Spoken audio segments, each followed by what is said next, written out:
बिस्मिल्लाहिर्रहमानिर्रहीम। Programme inside the news और मैं हूं डॉक्टर सना गौरी। मुल्क में कहीं पे भी ऐसा नहीं होता और हमारे मुल्क में तो क्या ही मिसाल दी जाए, पूरी दुनिया में शायद ही पाकिस्तान जैसा कोई खित्ता हो जहां पे ये बात कही जाए कि जनाब इलेक्शन कमीशन भी है और तमाम चीज़ें आपके पास मौजूद हैं, निगरान सेटअप भी लेके आ गए आप, उसके बावजूद भी इलेक्शन की तारीखों का ऐलान नहीं किया जा रहा था। आखिरकार इलेक्शन की तारीख का ऐलान कर दिया गया और अगले साल 8 फरवरी को इलेक्शन होना मुतवक्का है।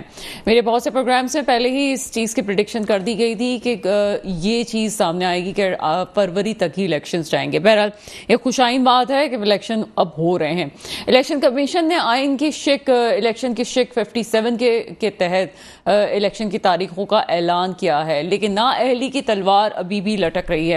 एक जो बात थी कि नाअहली ख़त्म होने के बाद ही इलेक्शन की तारीख का ऐलान कर दिया जाएगा, तो अभी भी ये मामला खताई में है। बहुत सारी आइन की शिक ऐसी है जो कि जिसकी तशरीह सुप्रीम कोर्ट तो कर सकती है, लेकिन आइन में तरमीम उसी वक्त ही होती है जब पार्लियामेंट मौजूद हो, और पार्लियामेंट में जब 1/3 की मेजोरिटी होगी उसके बाद ही मुत्तफ़िक़ा तौर पर आइन में कोई तरमीम हो सकती है। अभी तक तो जहांगीर तरीन और नवाज शरीफ साहब दोनों ही नाअहल हैं। नाअहल पे होने पे बहुत सारे लोगों की अलग अलग राय हो सकती है, लेकिन खुद पीटीआई की भी ये राय थी, उनके अंदर भी राय मौजूद थी कि ताउम्र नाअहली किसी भी सूरत में ठीक नहीं है। अब आगे इसका क्या फैसला होता है ये तो वक्त बताएगा, लेकिन अगर ऐसा ही रहता है तो हम ये कह सकते हैं कि साइफर वाला मामला हो या तो शाहखाना केस हो, चेयरमैन पीटीआई की भी नाअहली हो सकती है और उस पर भी दरखास्तें दायर हो सकती हैं। फिलहाल तो जनाब जो सिनेरियो नज़र आ रहा है मुल्क में वो यही है कि लेवल प्लेइंग फील्ड की भी बात की जा रही है, और लेवल प्लेइंग फील्ड की बात में सबसे ज़्यादा जो तकलीफ हो रही है वो है पीपल्स पार्टी को तकलीफ हो रही है। इस्तेहकाम पाकिस्तान पार्टी का पावर शो भी आपने देखा, जिसमें हमें नज़र आता है कि इस वक्त जो उनकी ताकत है वो ज़्यादा बढ़ती जा रही है उनके अपने होम ग्राउंड में। रिसेंट जो हमारे पास न्यूज़ आई है उसको भी लेते हुए चलते हैं, उसके बाद मैं अपने गेस्ट का इंट्रोडक्शन करवाऊंगी। इस्लामाबाद में जो में इससे न्यूज़ है जी, पीटीआई रहनुमा असद कैसर को एंटी करप्शन ने गिरफ्तार कर लिया है, और ये बड़ी अचंभे की बात होती है। हमेशा मैं बात करती हूँ वो लोग जो हमारे मुंतखब लोग होते हैं, आपकी असेंबलियों में बैठे हुए होते हैं, वो असेंबलियों तक अगर या तो करप्ट हैं तो पहुंचना ही नहीं चाहिए, और अगर करप्शन है तो उनके दौरे हुकूमत में करप्शन जाहिर क्यों नहीं होती, और अगर करप्शन है तो अकाउंटेबिलिटी उस वक्त क्यों नहीं होती जब ये अपनी सीट पे बैठे हुए होते हैं। ये बाद में किसी को गिरफ्तार करना, उसके दौरे हुकूमत में जाने के बाद गिरफ्तार करना, ये एक सवालिया निशान है जो हमारी नौजवान नस्ल भी पूछती है कि ऐसा क्यों होता है, क्यों कोई जेल की सलाखों के पीछे मुंतखब फर्ज चला जाता है, क्यों कोई आला ओहदे पे बैठा हुआ सलाखों के पीछे जाता है। बहरहाल तमाम मौजूद पे बात करेंगे। मेरे साथ एडवोकेट यासीन आज़ाद साहब मौजूद हैं, आपका ताल्लुक नून लीग से है, मुझे ज्वाइन करेंगे सरदार नज़ाका साहब पीपल्स पार्टी से, और सलमान रहमान तज्जियाकार हमारे साथ मौजूद हैं इस वक्त। सबसे पहले एडवोकेट यासीन आज़ाद साहब की तरफ चलते हैं। सर, प्रोग्राम में आपको वेलकम करते हैं। Thank you madam. Yasin Azad साहब, आखिरकार इंतखाबात की तारीख का ऐलान हो गया, क्या राय है आपकी? देखें, आपके ही प्रोग्राम में मैंने ये बात कही थी कि इलेक्शन जनवरी के एंड में या फरवरी में हो जाएंगे, और जहाँ तक डेट का तल्लक है इसका क्रेडिट ऑनरेबल सुप्रीम कोर्ट को जाता है, किसी और इदारे को नहीं जाता। और क्योंकि ऑनरेबल सुप्रीम कोर्ट ने एक रास्ता निकाला, और रास्ता निकालने के बाद चीफ इलेक्शन कमिश्नर को कहा कि जब प्रेसिडेंट से मिल लें, और उसके बाद उन्होंने जो है ना दोनों की कंसेंट से होता कि जो डेट उन्होंने दी उस डेट को ऑनरेबल सुप्रीम कोर्ट ने फाइनल कर लिया। मैं कहता हूँ ये बहुत अच्छा इकदाम है, और ये ऑनरेबल सुप्रीम कोर्ट को इसको क्रेडिट जाता है, मैं किसी और इदारे को देने के लिए तैयार नहीं हूँ। सर, और इदारे हमने बनाए क्यों हैं? क्या इलेक्शन कमिशन की वाकई एक आप ज्यादा कानून के माहिर हैं, आप हम नहीं जानते। मैं उसी बात पे आ रहा था। अब रह गया पाकिस्तान की ये बदकिस्मती है कि हमारे आईनी इदारे जो हैं, जिनका हर आईनी इदारे की अपनी हदूद मुकर्रर कर दी गई हमारे 1973 के आइन के अंदर, लेकिन बदकिस्मती ये है कि आईनी इदारे अपनी आईनी हदूद के अंदर रह के काम नहीं करते, एक दूसरे के मामले में मदाखलत करना पाकिस्तान में एक रिवाज बन गया। जस्टिस फैज ईसा के चीफ जस्टिस बनने के बाद आपने ये देखा होगा कि उन्होंने फर्स्ट हैंड जब प्रोसीजर एक्ट पे अपना जजमेंट दिया तो उन्होंने ये कहा कि पार्लियामेंट के बनाए हुए कवानीन को हमें चेंज जरूरत नहीं है। अभी आपने देखा होगा कि नेब के कानून को भी उन्होंने टेकअप कर लिया। अब जो इलेक्शन का मामला वो भी हो गया। आखिर आपने एक ने गेन इलेक्शन कराना है और इसका फैसला पाकिस्तान के 24 करोड़ अवाम ने करना है कि वो कौन सी पार्टी को आइंदा नुमाइंदगी का हक देते हैं। ये तो लोगों पर डिपेंड करता है। मैं और आप कोई फैसला करने की पोजीशन में नहीं। अल्लाह करे कि इस पाकिस्तान के अंदर फ्री एंड फेयर इलेक्शन हो जाए, और फ्री एंड फेयर इलेक्शन कराने की जिम्मेदारी इलेक्शन कमीशन ऑफ पाकिस्तान की है। लेकिन election commission of Pakistan free and fair election तब भी कराएगा जब हमारे एग्जीक्यूटिव के जो इदारे हैं वो इलेक्शन कमीशन ऑफ पाकिस्तान का भरपूर साथ देंगे। सर, आपने इदारों की बात की, मैं कतई कलामी की माजरत चाहती हूँ। अदलिया मुकन्ना इंतजामिया, अदलिया हमें जिस रास्ते पे इस वक्त नज़र आ रही है वो हमें हमारे लिए उम्मीद की एक किरण है कि जनाब चीज़ें बेहतर हो रही हैं। और अदलिया की अगर बात करें तो इंटरप्रिटेशन जो वो आइन की दे सकते हैं, आइन बना तो नहीं सकते, या जो चीज़ें हो चुकी हैं उसमें वो तरमीम तो नहीं कर सकते। तरमीम के लिए आपको फिर 1/3 मेजोरिटी की तरफ जाना पड़ेगा। तो आगे जो आपसे क्वेश्चन, टू थर्ड मेजोरिटी की तरफ जाना पड़ेगा। लेकिन सर 2/3 मेजोरिटी के बाद भी ये चीज़ सामने आती है कि इस वक्त जो नाअहली वाला मामला है वो तो एज इट इज़ वहीं पे, और ये सिर्फ जहांगीर तरीन या नवाज शरीफ साहब का मामला नहीं है। उससे पहले भी माजी में लोग जिक्र नहीं करते या भूल जाते हैं, हमारी मेमोरी बड़ी शॉर्ट है। पहले भी माजी में होता रहा है, नाअहली वाली चीज़ें चलती आई हैं। आगे इलेक्शन सर पे हैं, क्या होगा? आपकी पार्टी में से कौन आगे आएगा, या आप समझते हैं कि मामला बेहतर हो जाएंगे? देखें, मामला तो मेरे नज़दीक बिल्कुल बेहतर हो जाएंगे। इलेक्शन नज़दीक है, हर सियासी जमात अपने अंदाज में अपनी इलेक्शन की कैंपेन चलाएगी। हर पार्टी इस बात की भरपूर कोशिश करेगी कि वो अपने मंशूर के मुताबिक मामला को लेकर आगे चले। एक दूसरे को क्रिटिसाइज भी करेंगे, एक दूसरे पर अटैक भी करेंगे। ये तो माजी में होता रहा और आइंदा भी होता रहेगा। अब जो सूरत हाल है, जहाँ तक मुस्लिम लीग नून का ताल्लुक है, जाहिर है कि मियां नवाज शरीफ साहब के आने के बाद कल से उनकी एक जनरल काउंसिल का इजलास भी लाहौर में हो रहा है, जहाँ से वो अपनी सियासत का आगाज कर रहे हैं। और आज सेंट्रल एग्जीक्यूटिव कमेटी का उनका इजलास था, जिसकी अभी तक कोई रिपोर्ट सामने नहीं आई। बहरहाल कल ही पता चलेगा। तो मियां साहब अपनी इलेक्शन कैंपेन तो चलाएंगे, लेकिन एक बात जो आपने बार बार कही है कि लाइफ डिस्क्वालिफिकेशन के मतलब मैं एक बात कहना पसंद करूंगा कि क्या 1973 का जो हमारा आइन है उसमें लाइफ डिस्क्वालिफिकेशन का कोई जुमला मौजूद है? नहीं है। ये माजी में हमारी अदलिया ने जाती की नवाज शरीफ के साथ और जहांगीर तरीन के साथ। उस वक्त जहांगीर तरीन की पोजीशन ये थी कि शायद उसके खिलाफ केस नहीं बनता। जो बात की रिपोर्टें आपके सामने आई हैं कि इमरान खान को बचाने के लिए जहांगीर तरीन को कुर्बानी का बकरा बनाया गया, ये जो फैक्चुअल पोजीशन आई है सामने आई है। और बाद में जय साहिबान की तरफ से भी जो पोजीशन आई आपके सामने आई है। मेरा कहना यह है कि ऑनरेबल सुप्रीम कोर्ट जो है वो फाइनल कोर्ट है। 184(3) में ऑनरेबल सुप्रीम कोर्ट को किसी को लाइफ के लिए डिस्क्वालीफाई नहीं करना चाहिए।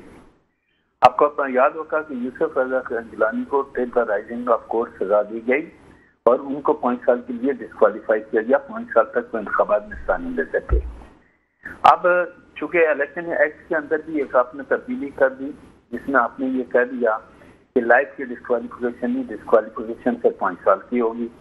उस आर्डर को कानून को किसी ने अभी तक किसी अदालत में चैलेंज नहीं किया। तो अब चूंकि जो 184(3) के तहत आइंदा कार्रवाई होगी वो सिर्फ चीफ जस्टिस ऑफ पाकिस्तान नहीं करेगा। जब तक 2 सीनियर जज उनसे एग्री नहीं करेंगे 184(3) की कोई कार्रवाई नहीं होगी। हमें इस चीज को अप्रिशिएट करनी चाहिए कि पहली दफा honourable chief justice of Pakistan ने अपनी पावर को खुद दूसरों को दिया, और ये बहुत बड़ी अच्छी अलामत है। मैं एक मिसाल देता हूँ। आसिफ अली जरदारी को इस बात का क्रेडिट जाता है कि 58(2)B में आप असम्बली को डिसॉल्व करते थे, उन्होंने 18 अमेंडमेंट में अपने इख्तियारात पार्लियामेंट को दिए। ठीक है, 58(2)B हमने की, तो उसके बाद 68F अगर मैं ठीक कह रही हूँ तो फिर वो आई जी। लेकिन 68F की तो आपके कायद ने ही हिमायत की थी ना, उनको खुद नहीं पता था कि वो खुद ही उसी में फंस जाएंगे। कायद कोई भी हो, मेरा हो या किसी और का हो, अगर कोई गलत बात है तो हमें उसको गलत कहना चाहिए। मैं तो ओपनली बात करता हूँ। तो आइन के अंदर जो अमेंडमेंट है उसकी जो लीगल रिक्वायरमेंट है, जिस तरह आपने खुद कहा कि 2/3 मेजॉरिटी जब तक नहीं होगी आइन के अंदर कोई तब्दीली नहीं आएगी। आज भी आपने देखा होगा कि ऑनरेबल सुप्रीम कोर्ट ने जो डेट मुकर्रर थी वो डेट वही मुकर्रर थी जो प्रेसिडेंट और चीफ इलेक्शन कमिश्नर ने डेट दी। ऑनरेबल सुप्रीम कोर्ट ने इस बात को परहेज किया कि ये इख्तियार इलेक्शन कमीशन ऑफ पाकिस्तान का है या प्रेसिडेंट ऑफ पाकिस्तान का है। ये एक लंबी बहस काफी अच्छे से चली आ रही है। अगर ऑनरेबल सुप्रीम कोर्ट इससे भी फाइंडिंग अपनी दे देता तो ज्यादा अच्छा होता, ताकि ये जो एक किस्म का कंफ्यूज किस्म की पोजीशन है वो दूर हो जाती। लेकिन ऑनरेबल सुप्रीम कोर्ट ने शायद ये नहीं किया। मेरा अपना शुरू से मौक़िफ़ था, आपको याद होगा मैंने ये कहा था कि असेंबली अगर वक्त से पहले डिसॉल्व हो जाती है, क्योंकि सदर पाकिस्तान कोई भी काम प्राइम मिनिस्टर के एडवाइस के बगैर नहीं कर सकता, और अगर असेंबली अपनी मुद्दत पूरी होने के बाद ऑटोमेटिकली डिसॉल्व होती तो फिर तारीख देने का इख्तियार प्रेसिडेंट को जा सकता था। लेकिन असेंबली 2 दिन पहले डिसॉल्व हो गई और उसके बाद इलेक्शन एक्ट के अंदर तब्दीली आ गई। कि सर आपने खुद कहा कि तब्दीली के बाद डेट देना इलेक्शन कमीशन ऑफ पाकिस्तान का है। इस पॉइंट को ऑनरेबल सुप्रीम कोर्ट ने टच नहीं किया और उन्होंने कहा हम इस चीज का प्रेज करते हैं, इसकी डिटेल में हम जाने नहीं चाहते। हो गया। हमें अप्रिशिएट करना चाहिए कि देर आए दुरुस्त आए। पाकिस्तान में 8 फरवरी 2024 को इलेक्शन का शेड्यूल डेट आ गई। अल्लाह करे कि पाकिस्तान में फ्री एंड फेयर इलेक्शन हो। मेरे नजदीक हर सियासी जमात को इलेक्शन में सर मैं तो अभी भी बतौर कानून माहिर कानून की हैसियत से आपके वही बात पूछ रही हूँ कि आप किस पार्टी से बिलोंग करते हैं। आपने वही कहा कि हम कानून की बात करते हैं, वो भी एक तरफ हो गया। 68F की बात हो रही थी, काफ़ी उसकी हिमायत भी की गई है। अब आगे जो नाल अहली वाला सिलसिला है उसको कैसे चैलेंज करेंगे? मेरा तो क्वेश्चन मैं शायद समझ नहीं पा रही हूँ। देखें, जहाँ तक नाइजर का मियां नवाज शरीफ साहब का मामला है, आपको पता है कि नैब के कानून के मुताबिक उनको 2 केसों में जो सजा दी गई है वो अपनी जगह पर बरकरार है और उसका फैसला ऑनरेबल हाई कोर्ट इस बाद में करना है, जिनकी अपीलों को, यानी कि अभी इसकी इंटरप्रिटेशन बाकी है। हाँ, उसकी इंटरप्रिटेशन बाकी है। कल अगर बाइज्जत तरीके से ऑनरेबल सुप्रीम कोर्ट दोनों केसों में मियां नवाज शरीफ साहब को बरी कर देता है तो फिर डिस्क्वालिफिकेशन का चैप्टर क्लोज हो जाएगा। लेकिन अगर वो सजा को मेंटेन करते हैं तो फिर मियां साहब का जो सजा को मेंटेन करने के बाद उनके डिस्क्वालिफिकेशन अपनी जगह पर रहेगी, क्योंकि नेब के कानून के तहत भी आपने उनको एक टाइम पीरियड दिया हुआ कितने अरसे के लिए हम आपको डिस्क्वालीफाई कर रहे हैं। इसी तरह जिस तरह इमरान खान साहब की अभी सजा तो सस्पेंड है, लेकिन इमरान खान साहब अभी इलेक्शन में हिस्सा लेने की पोजीशन में नहीं। इस तरह क्योंकि सजा हो गई, सेंटेंस मियां नवाज शरीफ की भी सस्पेंड है दोनों केसेस। लेकिन सर इमरान खान वाले केस में तो बिल्कुल ही एक चेंज सिचुएशन थी ना। उनको सजा तो हुई, लेकिन जिस वजह से सजा हुई वही चीज़ डाइल्यूट हो गई है, वही चीज़ खत्म हो गई। अभी उसमें किसी और केस में इस वक्त वो अंदर है, तो फिर हम तो उस सजा को एक सजा दूसरे के साथ लगी हुई थी ना, वो तो किसी वजह से सजा हुई थी। वो सजा खत्म नहीं हुई। जिस तरह मियां साहब को सजा हुई थी तो उनको 426 में उनकी सजा को सस्पेंड किया गया था। इसी तरह इमरान खान की सजा को इस्लामाबाद हाईकोर्ट ने सस्पेंड किया है। ठीक है, अपील उनकी अभी पेंडिंग है, जिस तरह मियां साहब की भी पेंडिंग है। हम ये इंटरप्रिटेशन जो करते हैं वो गलत करते हैं। जिस तरह मियां नवाज शरीफ साहब की 2 अपीलें पेंडिंग हैं, इसी तरह इमरान खान की वो अपील भी जिसमें उनको अच्छा सर, यहीं पे मैं आपकी बात बिल्कुल बहुत अच्छी तरह मेरे ख्याल नाज़रीन भी समझ गए होंगे। यहीं पे एक मुझे बात बताइए, फिर जो वो प्रैक्टिस एंड प्रोसीजर बिल का जिस दिन फाइनल फैसला हुआ था उस दिन ये कहा गया था कि अभी से चीज़ें स्टार्ट होंगी, पहले जो हुआ है टिल डेट होगा, टिल डेट जो है पहले वाली चीज़ों पर अपीलें नहीं होंगी, समातें नहीं होंगी। फिर क्या होगा? क्योंकि आप नहीं। जी मैं बिल्कुल आपके बात पे मैं समझ गया कि कोई भाई जब कानून बनता है तो उसको माजी से काउंट नहीं किया जाता, जिस दिन वो कानून बनता है उससे काउंट किया जाता है। तो लामाला वो जो कानून बना वो इन लोगों को सजा से बाद बना, लागू उसी दिन से होगा जिस दिन वो कानून बन गया। कानून बनने से पहले ही ऑनरेबल सुप्रीम कोर्ट ने उसका स्टे दे दिया था। बाद में जब स्टे खत्म हुआ सही है। जिस दिन से वो कोर्ट ने फैसला दिया और वो कानून बन गया तो वो उस दिन से लागू होगा जिस दिन वो कानून बनाएगा पार्लियामेंट में। तो वो मामला बिल्कुल डिफरेंट हो जाता है। तो मैं ये कहता हूँ कि ये जो सूरत है लीगल कॉम्प्लिकेशन अपनी जगह इमरान खान साहब के लिए भी है, मियां नवाज शरीफ साहब के लिए भी है।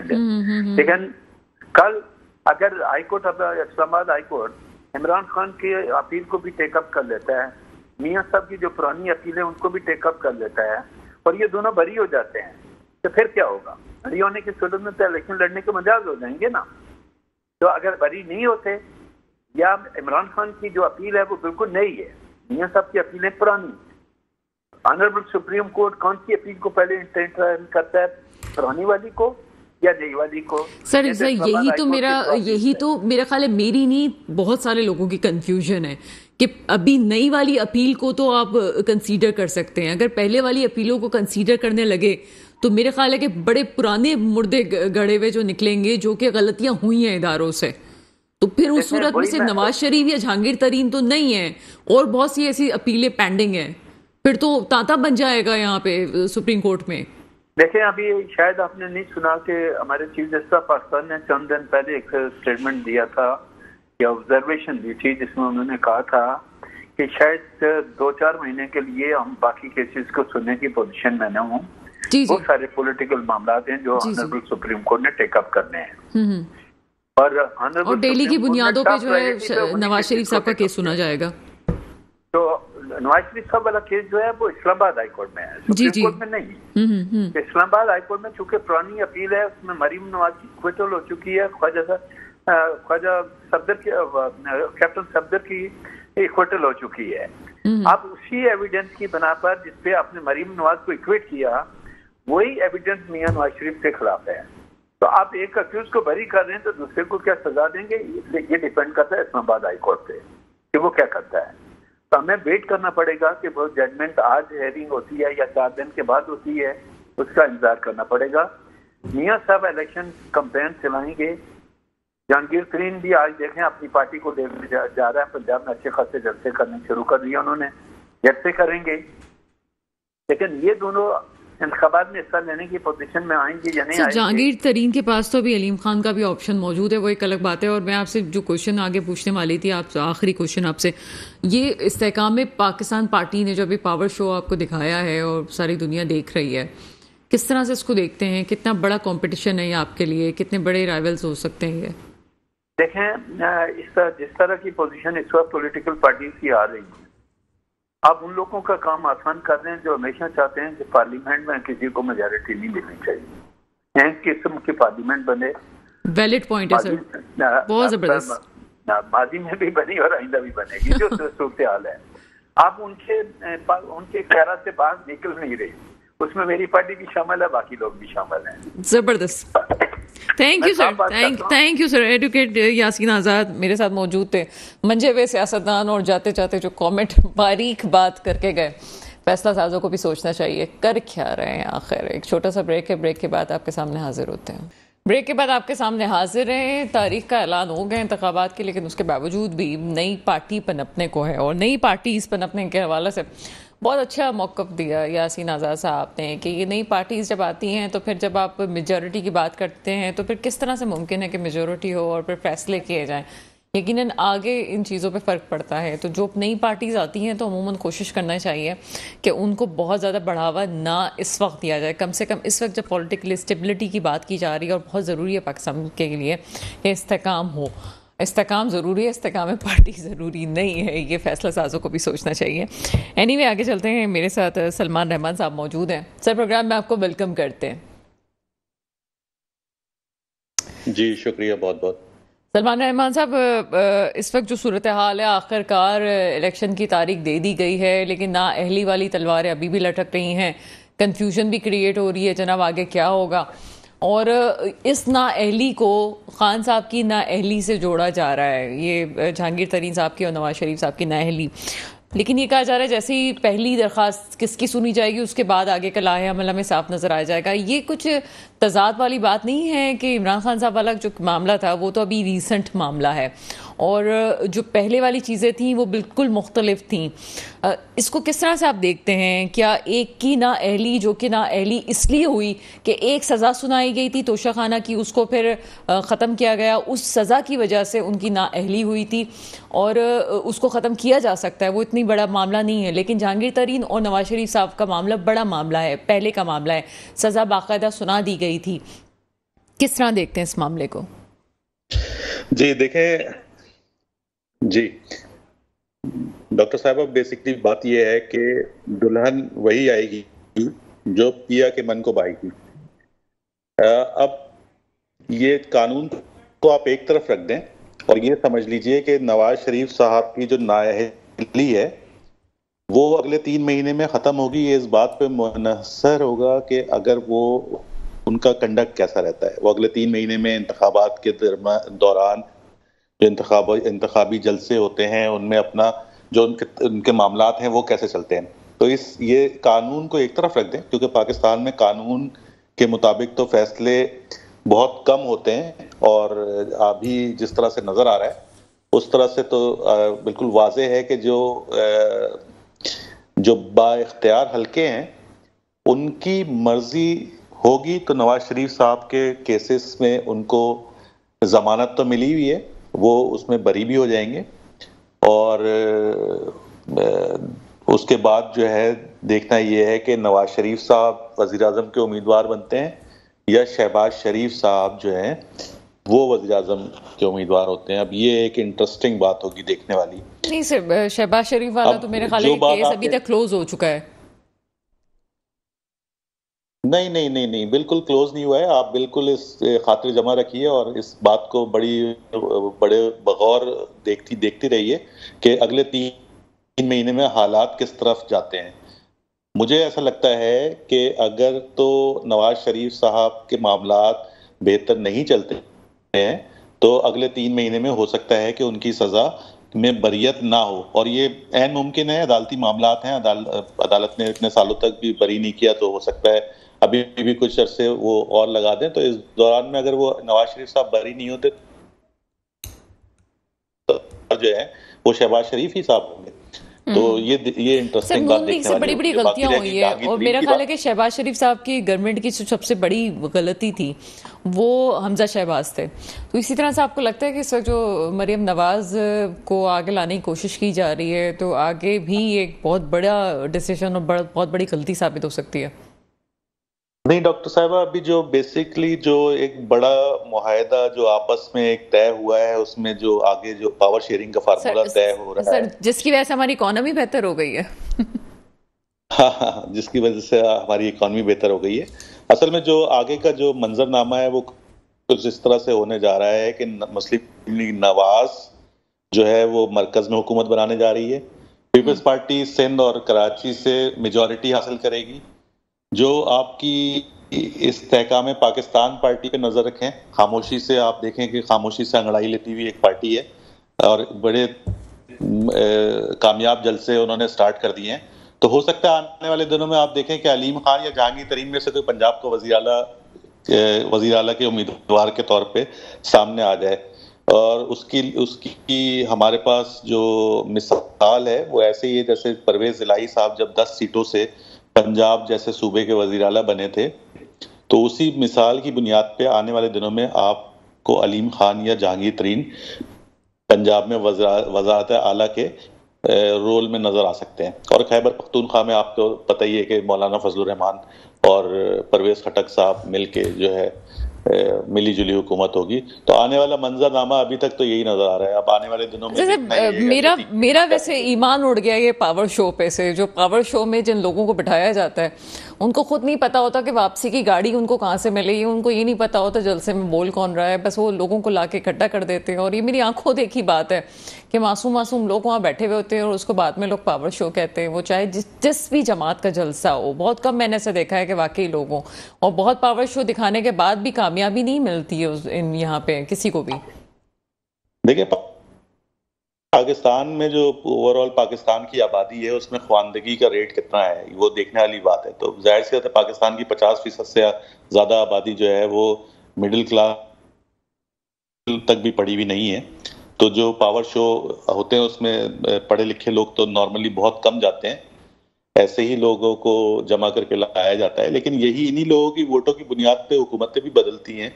हुकूमतों में जो लोग आते हैं, जो वडेरे, जो सियासतदान, जो बड़े बड़े आपको नाम, जो खानदानी के नाम हैं, वो अवाम के इन्हीं अवाम के वोटों से आते हैं। इन्हीं अवाम को इन्होंने कैप्चर किया हुआ है और इन्हीं के वोटों से वो इक्तदार में आ जाते हैं। पाकिस्तान की डायनेमिक्स यही है, पाकिस्तान की पॉलिटिक्स इसी तरह से चल रही है। अब ये कब बदलेगी, इस उम्मीद पे हम सारे ही जिंदा हैं। देखिए कब बदलती है ये। उम्मीद पे जिंदा है और उम्मीद कायम है। उम्मीद सिर्फ उस वक्त कायम हो सकती है जब इलेक्शन जो हैं वो एक बिल्कुल सही तरीके से हो, फेयर इलेक्शंस हो, और फेयर इलेक्शन ही पाकिस्तान की तकदीर को बना सकते हैं। मेरे साथ इस वक्त देखें, ये तो अभी जी ख्वाब ही है। अभी फेयर इलेक्शन का तो आप फेयर इलेक्शन तो हो जाएंगे, लेकिन फेयर को आप थोड़ा दूर कर दीजिए, क्योंकि पाकिस्तान में फेयर इलेक्शन पिछले 75 सालों से अभी तक ख्वाब ही है। जिस दिन, और मैं नहीं समझता कि पाकिस्तान मुझे कुछ इसका इसलिए उम्मीद नजर आई कि अवाम इतनी बाशऊर है। जी, मुझे इसलिए उम्मीद नजर आई इसकी कि इंतजामिया, मुकन्ना और अदलिया, तो अदलिया का जो हमें रोल नजर आ रहा है उसके बाद मुझे ऐसा लगता है कि कुछ उम्मीद इस वक्त हम कह सकते हैं कि बाकी हो सकती है। बहरहाल देखिए, अदलिया को भी इतना जो जिस तरह की अदलिया जो है एक्टिविज्म पिछले 10, 12, 15 साल से पाकिस्तान में दिखा, पाकिस्तान में जितनी खराबी आज की तारीख में मौजूद है ना, उसमें अदलिया का भी बहुत बड़ा हाथ है। जितना आपकी बाख्तियार एस्टेब्लिशमेंट का हाथ है, उतना ही मैं समझता हूँ कि अदलिया की जो एक्टिविज्म है ये भी मामलात को बहुत हद तक खराब करती है। अब आप ये देख लीजिए कि अदलिया भी पाकिस्तान की आधा इंसाफ देती है। जहां बात सियासतदानों की, सिविलियन की और इनकी आती है, वहां पे तो आज का फैसला आप देखिए, आज के फैसले में कितनी खतरनाक बातें सदर साहब के बारे में की गई हैं कि उनको बताया, उस फैसले में लिख के दे दिया गया है कि सदर साहब ने गद्दारी के मुर्तकिब हुए हैं और आइन शिकनी के मुर्तकिब हुए हैं। कितनी खतरनाक बात है। लेकिन जहां बात ऑडियो कमीशन की आती है तो यही सुप्रीम कोर्ट और यही अदलिया आपस में बैठ के और उसको जो है वो रद्द कर देती है। कोई तहकीकात नहीं होंगी। सर, मुझे दूसरे गेस्ट की तरफ जाना है, लेकिन मैं यहाँ पे सदर साहब के हवाले से एक बात जो करना चाहूँगी कि सदर साहब ने जो इलेक्शन कमीशन को ख़त लिखा था वो अपने तौर पे एक कंट्रोवर्शियल ख़त था। वो ऐसा लगता था कि वो इंतखाबात करवाने के लिए नहीं बल्कि इंतखाबात रोकने के लिए किया गया है। ये भी एक बड़ी कंट्रोवर्शियल बात है कि जिस तरह की उसमें जुबान इस्तेमाल की गई थी। डॉक्टर साहब जो आज का फैसला सुप्रीम कोर्ट ने लिखवाया है, उसमें सदर साहब ने जो तहरीक अदम एतमाद के फौरन बाद जो असम्बलियां डिसॉल्व की थी, उसके बारे में उन्होंने फैसले में लिखा है कि वो एक गैर आईनी कदम था और उस गैर आईनी कदम को करने की वजह से जो सदर साहब हैं वो आइन शिकनी के और उनके ऊपर गद्दारी का मुकदमा चल सकता है। अब आप देख लीजिए कि किस कदर खतरनाक बात है। और दूसरी तरफ जहां बात आती है अपने ही जजों के एहतसाब की, अदलिया में बैठे लोगों के एहतसाब की, तो वहां पे सारे जज मिलके और स्टे ऑर्डर फौरन निकल आता है। कोई किसी जज का एहतसाब नहीं हो रहा। जो इफ्तिखार चौधरी साहब जो रेकॉर्डिंग के मामले में $6 बिलियन का पाकिस्तान को जो नुकसान पहुंचा के गए हैं, आज तक किसी ने उनसे पूछा है? आज तक कोई जुडिशल कमीशन ने उनको किसी कमीशन में बुलाया है? जो हमारे साबका नैब चेयरमैन थे जस्टिस जावेद इकबाल साहब, उनके जो मामलात हैं किस कदर खराब मामलात हैं। लेकिन आप देखिए कि उनको जब पार्लियामेंट की कमेटी बुलाती है तो यही अदलिया जो है उसके ऊपर स्टे ऑर्डर दे देती है। तो पाकिस्तान में इंसाफ भी सलमान अहमद साहब हमारे साथ ही रहेगा। एक ब्रेक का वक्त हुआ, लेकिन ब्रेक से पहले ये कहूँगी रिकॉर्डिंग वाले मामले में बड़ी बातें होती हैं और बड़े अच्छा पॉइंट उन्होंने उठाया। लोग सोचते भी हैं क्या है, बिल्कुल ऐसा ही है कि आपके मुल्क का कोई एक खजाना कोई दूसरा मुल्क उठा के ले जाए और आप हाथ पे हाथ धरे बैठे रहें, पे माजी के फैसले जो होते रहे सो होते रहे, लेकिन आप अभी भी मुंह तो आपने बंद किया ही, आपने अपने मुंह पे जो है वो आपने दूसरों के जबानों पे कतगन जरूर लगा दी, लेकिन उसके बावजूद आपने मुल्क का वो नुकसान किया है कि तारीख में कोई तो उठे, कोई तो बात करे कि अगर पाकिस्तान में सिर्फ ये बलोचिस्तान की मादनियात पे ही आप काम कर लें तो पाकिस्तान किसी का मोहताज नहीं हो सकता। लेकिन वही बात है कि अपनों के का एहतसाब कौन करेगा। एक ब्रेक के बाद सरदार नज़ाकत साहब से ही बात करते हैं और सलमान रहमान भी हमारे साथ ही रहेंगे। ब्रेक के बाद आपके सामने हाजिर हैं पीपल्स पार्टी के रहनुमा सरदार नज़ाकत साहब हमारे साथ मौजूद हैं। सर, प्रोग्राम में आपको वेलकम करते हैं। जी सरदार नज़ाकत साहब, आप मुझे सुन सकते हैं? जी बिल्कुल, आपकी आवाज आ रही है। सरदार साहब, क्या समझते हैं इस वक्त आपके चेयरमैन की तरफ से कह दिया गया, इंतखाबात का चांद नजर तो आ गया है, अब आपके क्या कमेंट है इस पे? अभी तक आपको लेवल प्लेइंग फील्ड तो नहीं दी जा रही, इंतखाबात में क्या करेंगे आप?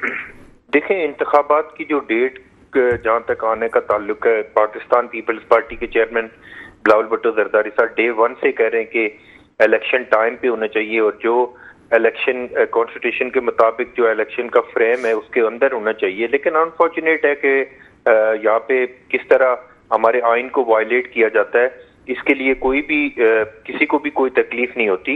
लेकिन खैर चलो, देर आए दुरुस्त आए। 8 फरवरी का इलेक्शन की डेट का अनाउंस हुआ है, तो पाकिस्तान पीपल्स पार्टी पहले भी इलेक्शन लड़ने के लिए तैयार थी और अब भी तैयार है।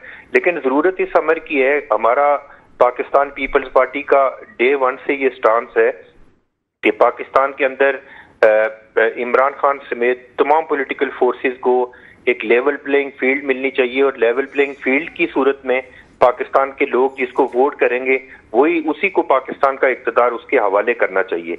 क्योंकि माजी में जो 2013 का इलेक्शन देखें या 2018 का इलेक्शन देखें, मैं ज्यादा दूर नहीं जाना चाह रहा, उसमें जिस तरह की तमाशा लगा है पाकिस्तान के अंदर कि जो मियां नवाज शरीफ साहब को इक़्तिदार में लाने के लिए इफ्तिखार चौधरी साहब ने अपने कंधे फराम किए, उस वक्त के जो चीफ जस्टिस ऑफ पाकिस्तान थे। फिर 2018 में जो यूरोपीय यूनियन का ऑब्जर्वर डेलीगेशन था, उसने जाके क्लियर लिखा कि पाकिस्तान की लॉ एनफोर्समेंट एजेंसीज और पाकिस्तान की जुडिशरी और पाकिस्तान की ब्यूरोक्रेसी तमाम लोगों ने फैसिलिटेट करके इमरान खान साहब को पाकिस्तान के ऊपर मुसल्लत किया है। 90% जो इलेक्शन था 2018 का रिग इलेक्शन था, फेक इलेक्शन था, झूठा इलेक्शन था, एक आदमी को पाकिस्तान के ऊपर मुसल्लत करने के लिए इलेक्शन हुआ है। अगर 2024 का इलेक्शन भी जिस तरह मेरे भाई बात कर रहे थे कि अगर नवाज शरीफ या उनकी पार्टी को इक़्तिदार देना मकसूद है और उनको फैसिलिटेट करने के लिए 2024 में वर्किंग की जा रही है, तो फिर ये प्रैक्टिस करने की जरूरत ही नहीं है। फिर तो आप मियां नवाज शरीफ साहब को डायरेक्ट पाकिस्तान के इक़्तिदार में बैठा दें।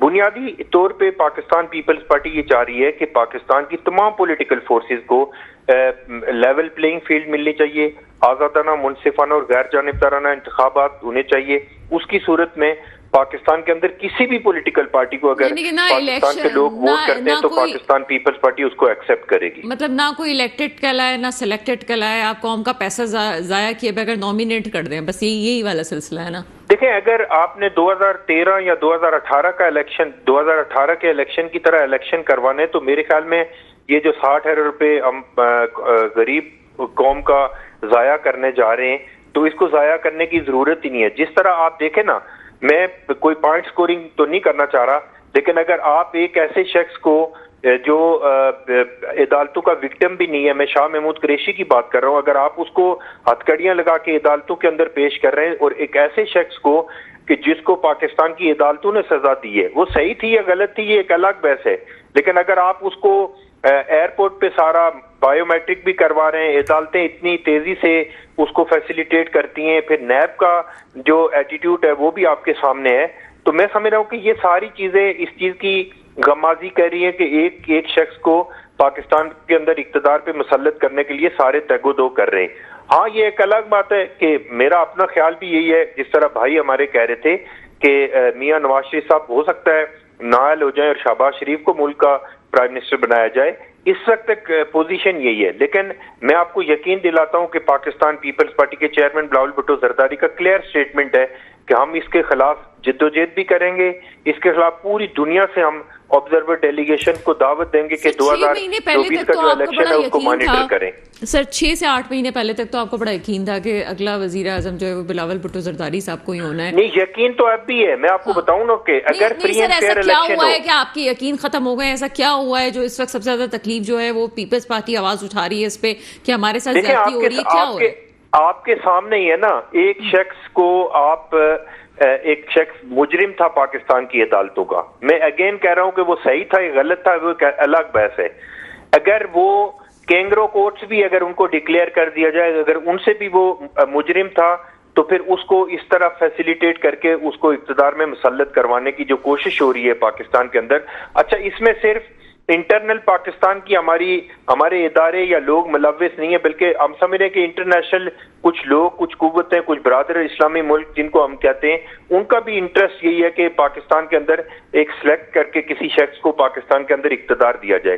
पाकिस्तान पीपल्स पार्टी मैं चैलेंज करके कह रहा हूं कि अगर फ्री एंड फेयर इलेक्शन हो, ट्रांसपेरेंट इलेक्शन हो, हम कोलिशन गवर्नमेंट तो जरूर बनाएंगे, लेकिन पाकिस्तान पीपल्स पार्टी के चेयरमैन बिलावल भुट्टो जरदारी आइंदा पाकिस्तान के प्राइम मिनिस्टर होंगे अगर फ्री एंड फेयर इलेक्शन होगा। हाँ, मैं इस चीज को एडमिट करता हूं कि हमें कोलिशन में जाना पड़ेगा, हमें बलूचिस्तान के दोस्तों से बात करनी पड़ेगी, हमें केपीके के दोस्तों से, पंजाब, जनूबी पंजाब, सेंट्रल पंजाब के दोस्तों से बात करनी पड़ेगी।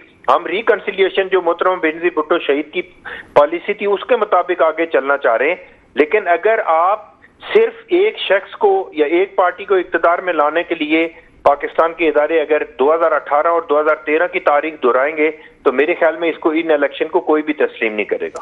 ठीक है, मैं थोड़ी देर में आपसे आती हूँ, बलूचिस्तान के हवाले से स्पेशली आपसे बात करती हूँ, लेकिन साथ ही रहेगा मेरे इस वक्त जो है सलमान अहमान साहब भी मेरे साथ मौजूद हैं। सलमान अहमान साहब, आप इस बात से कितना एग्री करते हैं? सरदार नज़ाकत साहब इस वक्त जो बात कर रहे हैं, उनके ख्याल में ये आलमी कुछ कुव्वतें हैं जो कि ख़ास तौर पर नवाज शरीफ साहब को चाहती हैं कि वो आएँ और इक़्तिदार संभालें, ये लोकल हमारी पॉलिटिक्स या हमारे इदारों का भी काम नहीं है। क्या कॉमेंट है आपके? देखें, सरदार साहब के साथ बसद एहतराम मैं खिलाफ करूंगा जो ये कह रहे हैं कि level playing field people's party को मिलनी चाहिए। तो पीपल्स पार्टी को लेवल प्लेइंग फील्ड कौन सी ऐसी फील्ड है जो नहीं मिल रही है? पीपल्स पार्टी कल मीनारे पाकिस्तान के ऊपर जलसे का ऐलान कर दे, जैसे नवाज शरीफ ने ऐलान किया जाए, जलसा कर लें, उनको तो कोई नहीं रोक रहा है।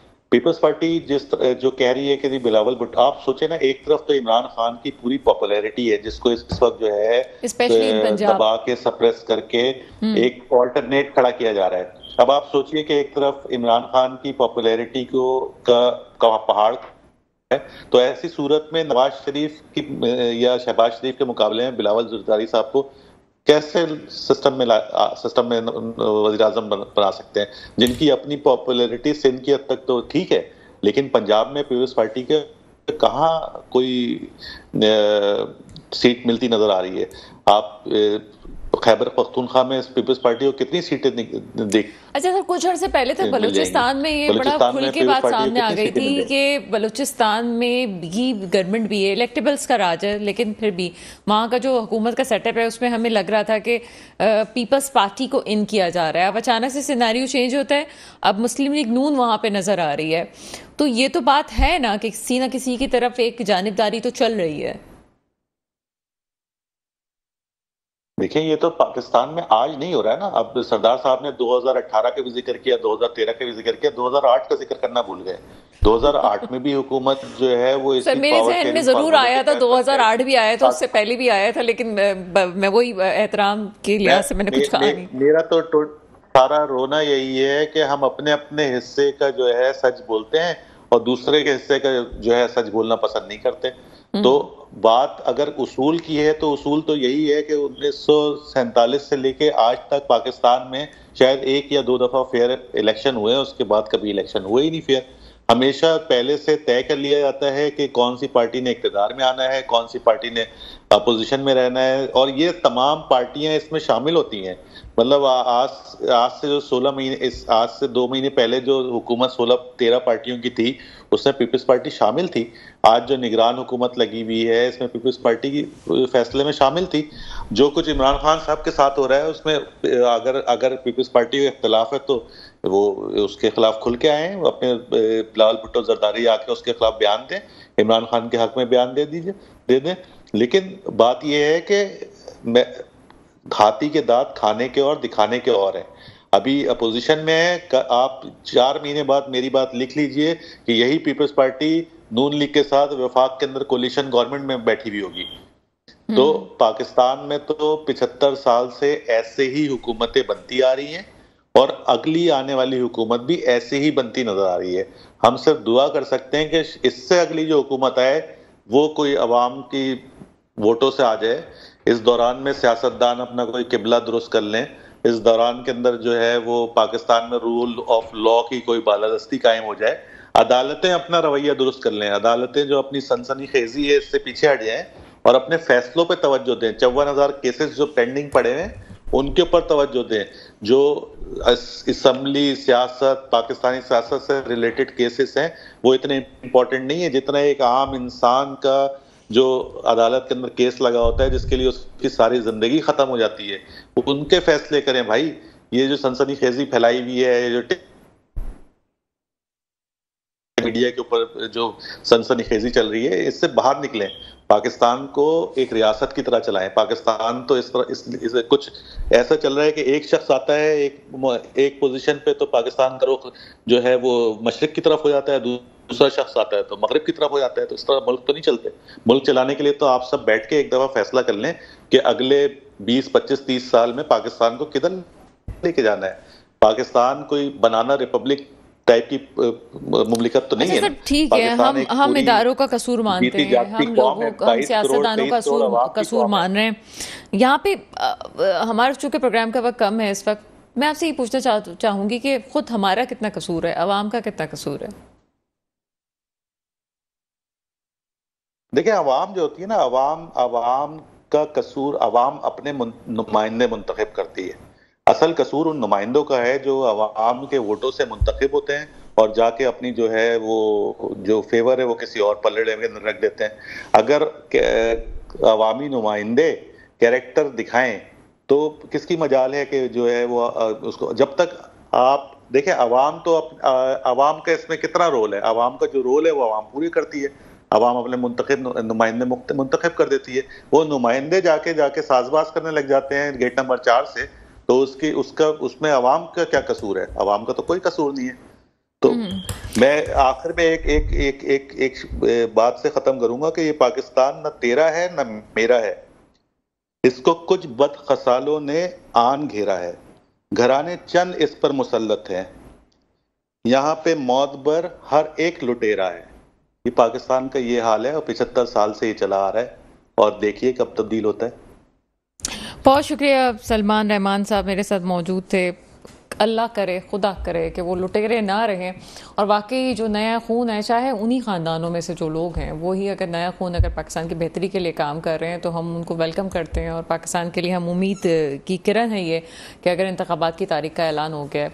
लेकिन एक मुस्बत पैगाम वीकेंड है मैं देना चाहूँगी अब लोगों को भी जो सुन रहे हैं कि अपने बच्चों की तालीम पर बहुत तवज्जो दीजिए। तालीम सिर्फ डिग्री नहीं होती, शऊर भी होता है। घर में अपने बच्चों के साथ बात कीजिए, शऊर उजागर कीजिए। और पाकिस्तान इस वक्त जिस रास्ते पे है, जिस दौर में है, उसमें बच्चों की सियासी शऊर को भी उजागर करना ज़रूरी है कि उनको भले और बुरे की तमीज़ हो और वो सियासी तौर पे मौरूसी सियासत पे चलते हुए ना अपने फैसले करें। आगे वो अपने फैसले उस लिहाज से करें जो पाकिस्तान की बेहतरी हो और खुली आंखों से चीज़ें देखें। दुआ वही है जो हमेशा होती है, मेरे मुल्क में वो हुक्मरान आए जो वाकई मेरे मुल्क के मुस्तकबिल की हिफाजत करें। इसके साथ ही प्रोग्राम का वक्त ख़त्म होता है। मुझे इजाज़त दीजिएगा। खुदा हाफिज़।